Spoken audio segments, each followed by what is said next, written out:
Hola y bienvenidos a tu programa favorito, Portal de Letras, gracias por estar aquí. Y bueno, el día de hoy hablaremos de Julio Verne, así que comencemos. Julio Verne nació en Nantes el 8 de febrero de 1828. Es considerado como uno de los más grandes autores de aventuras y ciencia ficción del siglo XIX, y además fue un hombre adelantado a su época, puesto que destaca por tener una anticipación tecnológica y social que cautivó a los lectores hasta el día de hoy. Nació en una familia adinerada y siendo el mayor de 5 hermanos, la relación con su padre siempre fue conflictiva, puesto que su padre era un hombre de carácter autoritario, por lo que cuando tuvo la edad suficiente, Julio Verne dejó su casa para no volver a ver a su padre. En su juventud, estuvo enamorado de su prima y quiso escapar en un barco para conseguirle un collar a ella, pero su padre lo alcanzó y le dio una paliza y luego el rechazo de su prima fue lo que ocasionó que se convirtiera en un hombre misógino. En cuanto a estudios, estudió en el Liceo de Nantes filosofía y retórica. Luego fue a París y se licenció en Derecho, ya que su familia era de una larga línea de abogados. En 1848 escribió sonetos y guiones para teatro, y tuvo una enorme influencia con la familia Dumas. Alejandro Dumas, por ejemplo, es el escritor de Los Tres Mosqueteros y El Conde de Montecristo, ya que ellos fueron los que le ayudaron a difundir sus obras. Después de graduarse, Julio Verne se dedicó a la escritura. Antes de convertirse en un escritor famoso, se dedicó a la docencia, fue secretario y agente de bolsa. En 1857 se casó a conveniencia con una viuda rica. Ella era madre de 2 hijas y luego de 4 años tuvieron su primer y único hijo, Miquel Verne. Su vida como escritor dio un giro cuando realizó un viaje, lo que fue el inicio a un nuevo aire a sus libros, y a partir de allí nació 5 semanas en globo y La vuelta al mundo en 80 días. También cabe destacar que Julio Verne era un gran adicto en su trabajo y era bastante comprometido, por lo que le generó graves problemas en su salud. La popularidad de estos libros fue alcanzada gracias a su editor Hetzel, que lo impulsó en ventas. El mismo editor le encargó una colaboración regular para la revista de Educación y Recreación, y en poco tiempo alcanzó una gran fama. En 1886, Verne le ocurrió un hecho algo trágico, y es que su sobrino lo atacó sin alguna razón aparente, y con un disparo Verne sufrió de una cojera de la que no se recuperó nunca. Después de estos hechos, la madre de Julio fallece y luego fallece su amigo y editor, lo que tiñó los escritos de Verne con toques más oscuros de los que escribía inicialmente. Por otra parte, en 1888 fue elegido como concejal del ayuntamiento de la ciudad de Amiens, cargo que desempeñó durante 15 años. En su vejez tuvo parálisis facial y pérdida de visión y sordera a causa de la diabetes. Falleció en Amiens el 24 de marzo de 1905 con 77 años. Luego de su muerte, Miquel Verne publicó historias bajo el nombre de su padre, lo que ha creado confusión sobre quién es el verdadero autor de algunas de sus obras. Pero, ¿por qué se dice que Julio Verne era un hombre adelantado a su época? Pues en sus escritos predijo grandes inventos tecnológicos plasmados en sus obras de ciencia ficción. Sus relatos están impregnados por su pasión y entusiasmo por la revolución industrial. Sus historias tenían siempre su corte científico y pulió su pluma hasta convertirse en un experto relatando viajes y aventuras extraordinarias. Siempre estaba al tanto de los avances tecnológicos de su época y se encargó de plasmar en sus historias las invenciones desde un lenguaje sencillo que cautiva al lector.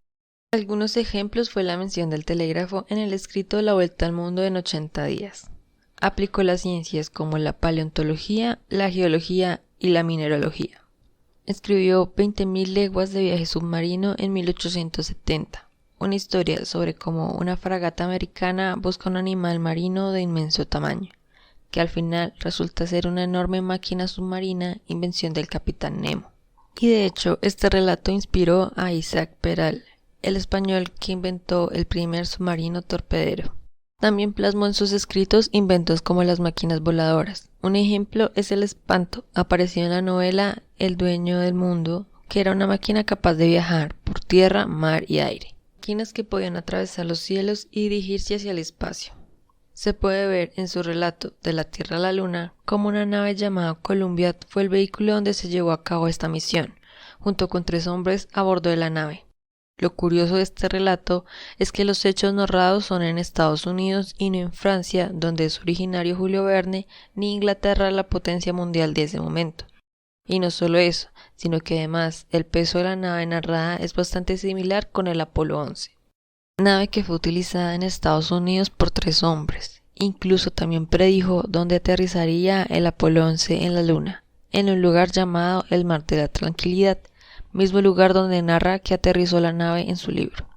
Julio Verne se tomó en serio los cálculos requeridos tanto en ubicación, distancia, fuerza y velocidad para el viaje, y los datos utilizados tienen una extraordinaria similitud con los hechos ocurridos en Estados Unidos. Además de entablar una amistad con Nadar, quien fue el primer fotógrafo en utilizar la luz artificial y que adicionalmente se destacó en tomar fotografías desde su globo, lo que contagió a Verne por la fascinación por el vuelo aerostático. Aunque, como se mencionó antes, sus escritos se fueron tiñendo de un pesimismo en el campo tecnológico. Predijo el uso de gases tóxicos y misiles, objetos que serían utilizados años después para la Primera Guerra Mundial. También hay un escrito de Julio Verne que fue rechazado por el editor llamado París en el siglo XX. Una reflexión de cómo el avance tecnológico ha cambiado a los seres humanos. En esta historia se menciona la ciudad de París hipertecnificada y superiluminada, y cómo los seres humanos han abandonado las letras enfrascándose en ellos mismos, el dinero y la enorme cantidad de faxes que se envían mutuamente. Los medios de transporte son vehículos de combustión interna y trenes con alta velocidad. Además, menciona la red internacional de comunicaciones, que es como un telégrafo mundial donde se comparte la información. La literatura no podía alterar el orden público, carecía de visión y de aire imaginativo. La música y los idiomas estarían más que condenados, y predijo que el latín y el griego se convertirían en lenguas muertas. Otros inventos que se llevaron a cabo muchos años después mencionados en sus escritos son el aire acondicionado, el traje submarino de buceo y los satélites. Julio Verne es el segundo autor más traducido de la historia después de Agatha Christie. Además, Julio Verne siempre defendió que sus predicciones estaban basadas en la aplicación lógica de la tecnología existente en la época. Y a continuación, algunas frases. No hay obstáculos imposibles, hay voluntades fuertes y más débiles, eso es todo. Cualquier cosa que un hombre pueda imaginar, otro hombre la puede hacer realidad. La Tierra no necesita nuevos continentes, sino hombres nuevos. Los trenes, como el tiempo y la marea, no se detienen para nadie. La ciencia, mi muchacho, está compuesta de errores, pero son errores que es útil cometer porque conducen poco a poco a la verdad. El poder creativo de la naturaleza está más allá del instinto de destrucción del hombre. Sin duda, Julio Verne fue un hombre lleno de visión que nos dejó contextos llenos de mucha ficción, pero sobre todo con mucha ciencia. Y eso fue todo sobre este autor.